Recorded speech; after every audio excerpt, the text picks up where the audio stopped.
is up, guys? Thank you for checking out another Guido Stackin video. I really appreciate that. If you want more videos on all things metal, make sure you subscribe to the channel. So in this video, I'm actually going to be comparing foreign silver versus foreign gold. And this is actually a question I get very often, comparing a lot of foreign silver to foreign gold. What I want to do in this video is actually give you guys an idea of what you can expect when you're either buying foreign silver and foreign gold, and if you're selling foreign silver and foreign gold. Now, there's a huge gap between foreign silver and foreign gold when it comes to popularity. The truth is that foreign gold is way more popular than foreign silver. And it depends on what foreign silver, which I'm going to show you in a minute. But by far, the foreign gold is way more popular. And if you go to sell, let's say at your coin shop, you're going to get more bang for your buck out of the gold than you will the silver. And there's another thing you got to realize, and I'm sure a lot of you probably already figured out if you go to an LCS to sell, is that you're most likely not going to get any of the premium you paid, right? It's very standard the way that most LCSs work as far as the way they buy. So they're not going to give you, for an example, $90 for a brand new Germania Fafnir, for an example. They'll probably pay you maybe $2 or $3 over spot, and that is exactly how they work. So most LCSs aren't going to research how popular certain foreign silver is or how popular certain foreign gold is. There's been an explosion when it comes to, especially the gold, the foreign gold. I used to preach it constantly, that you can get it close to spot, and the premium on this stuff is really low, and that's why I have a lot of this foreign stuff, the French roosters, which is this, what I have in my hand right here. The premiums have gone up on these now, so everybody's caught on a little bit, I guess you could say. But an LCS is not going to take that into consideration, and the best example would be a 20 peso from Mexico. Those have gone up massively. You used to be able to get them for under 900. Now you'll be lucky to get them under 1,000. So that's just an example. But the LCS will have their own formula for how much they want to pay over melt or over spot. And that's pretty much it. You're not going to get anything extra because of the popularity. And that is exactly how they work. Now, what I want to do though, if you were to sell some of this stuff privately, and I'm making this video so you can make a decision based on how the market is now, whether you want to get into foreign silver or foreign gold or not. And it does get a little complicated because there's certain pieces, as I mentioned, that are more popular than others. So the premium has gone up on some stuff. For an example, like I said, the 20 peso. Another example in the foreign silver category would be this, anything Mexican pretty much. The premium is very high if you were to sell privately. This is not a coin you would want to take to an LCS in order to sell. They would probably pay you $2, $3 over spot. As I mentioned, same thing. If you were to sell this privately, you might be able to get about $40 for this silver unsa because of the popularity within the community. And then there's other pieces that are just not popular. For an example, this 2.5 gulden from Netherlands is not exactly a popular silver coin. Now, if you go and buy the 10 gulden in gold, that would get you a little bit more premium than this would if you're comparing the gold and the silver, because that is more popular than the silver version. So that's something you got to pay attention to. Anything Mexican, this is just from experience, will fetch you a nice premium if you go to sell privately. Even in gold, actually, like I said, the 20 peso, you could actually get some good deals on like the 2 peso or the 2.5, which is the 2.5 peso. In gold, you can get good deals on those Once you start getting into like the 5 and the 10 peso and the 20 peso, the premium starts to come up a bit. So keep that in mind if you're shopping and you're deciding, you know what, I want to collect some foreign coins. I would personally, from experience, stay away from the foreign silver unless it's Mexican. The 5 peso, these are good. They're not a full ounce. These are popular and you see them all the time. And the premium's not too crazy. But if you were to buy and it does have a hefty premium, chances are if you sell privately, you're going to get that premium back. And then another one is the Thaler Restrike. This is not exactly a popular coin either. So you might pay a premium when you buy, but if you take this to an LCS, you are not going to get that premium back. And even privately, you might have trouble getting the premium back on these because they're not as popular as a lot of the other silver I mentioned before. By the way, if you ever want to know how to tell if this is a restrike or not, this is exactly how you do it. Here's the year, 1780.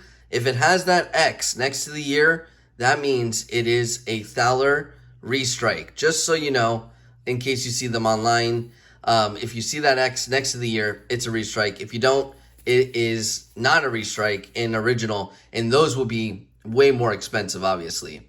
So these are pretty cool, but they are just not as popular. With gold, foreign gold, it's almost impossible to buy the wrong piece of foreign gold. If the price is right, it's almost guaranteed to be a good buy. There's a lot of varieties, and there's a lot that are very popular within the gold community. People know what these gold coins are. Another thing I want to mention, why the foreign silver is just not as popular, is depending on years and countries and things like that, the purity starts to change. So you could have foreign silver that is 90%. You could have foreign silver that is 925. For an example, this is 925. You could have silver that's 60%, 50%. So it's confusing.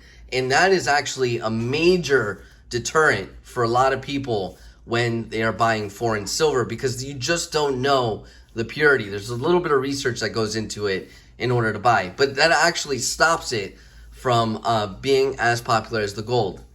Now, almost all the gold that's foreign is 90% gold, and it's just really easy to know what is what when it comes to gold. There's so many varieties, so many different years and all that stuff of the silver that just makes it overly complicated and deters a lot of people from buying the foreign silver. So that's just my take when it comes to the two. Let me know what you think down in the comments. But for sure, if you were to take a handful of foreign silver that you've accumulated over the years, the LCS is most likely not even going to know what purity it is. They're going to have to go through each one, check in the year. They have these different books that they could look through. They could look online, figure out the purity, and figure out the weight. And that's how they'll come up with the price. They do not care what it's going for in the secondary market when it comes to foreign silver. Foreign gold is pretty much the same thing, but you're going to save a lot of time when it comes to selling gold to an LCS, because they should know what is what. The only thing they might not know is the weight. There's different weights within the foreign gold. Then, they might have to look that up. But other than that, the purity is pretty much the same, 90%, and that's pretty much it. So my suggestion to you would be to stay out of the foreign silver unless it is Mexican silver. I know that sounds crazy, but that's the truth. For some reason, in the secondary market, the silver Mexican coins just fetch a better premium.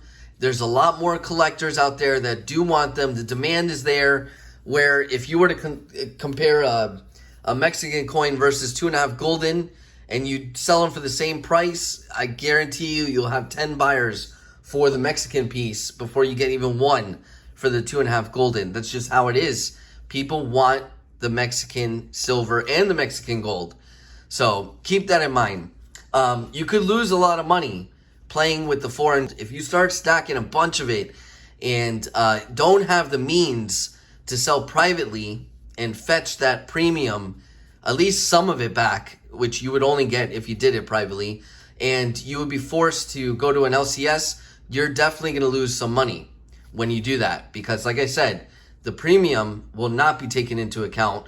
And there's a good chance, even though I said $2 to $3 over spot, that they are going to pay you pretty much spot for most of that foreign silver.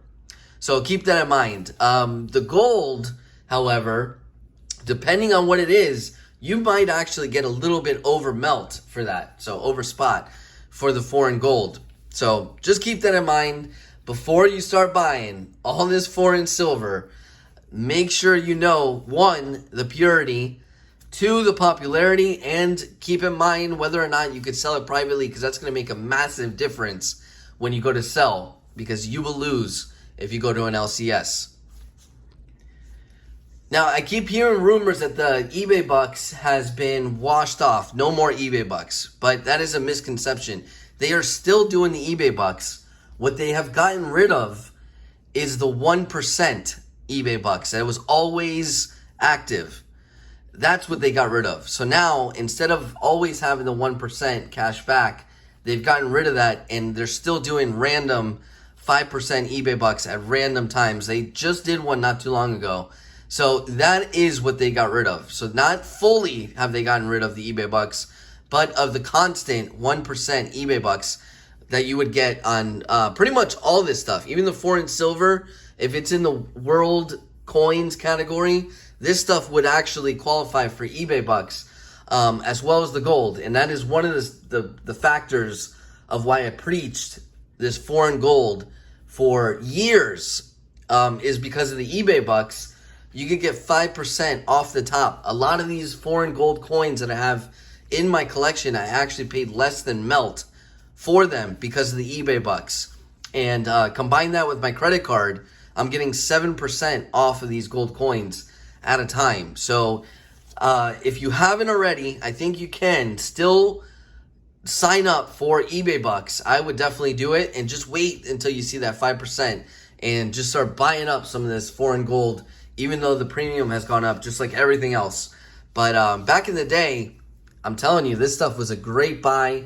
I still think it's a good buy, but now it has a little bit of a premium where, you know, a year or two ago, it just didn't. And you were getting the stuff under melt with the combination of eBay bucks. So anyways, I have a video on eBay bucks. If you want to check that out, put a link either here or in the description. Just make sure you check that out and watch the video. I pretty much tell you guys how to sign up for eBay bucks and how it works. So anyways, guys, I hope you liked this video. I hope it helped some of you out. Let me know in the comments what you think, and make sure you subscribe for more videos on all things metal. And I will talk to you guys later.